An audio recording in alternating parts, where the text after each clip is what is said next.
Okay. And then the relevance, right? Relevant. R was relevance. So I think it's relevance for us to do this because we need to double back on our investment, right? So making sure that the viewers know that we're taking this serious. Right. But it also creates participation for you guys, right? We could all do this.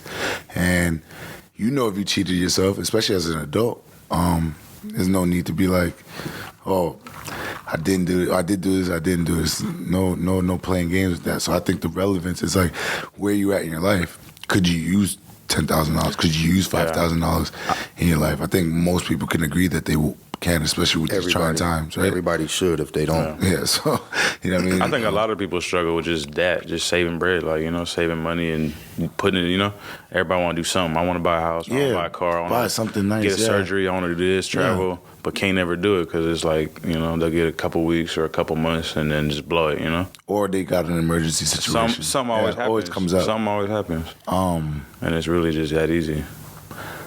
I think also relevance would pertain to when those situations occur, not being the person to be.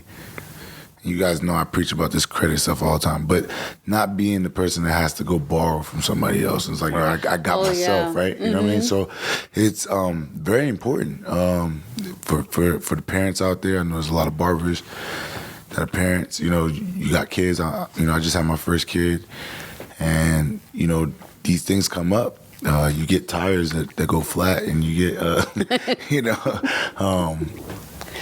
So that's the relevance for me. I feel like it's very, very important to be prepared at all times, on your own accord. Somebody else might come to you. Yeah. You know? You're not stressed about little things anymore, you know?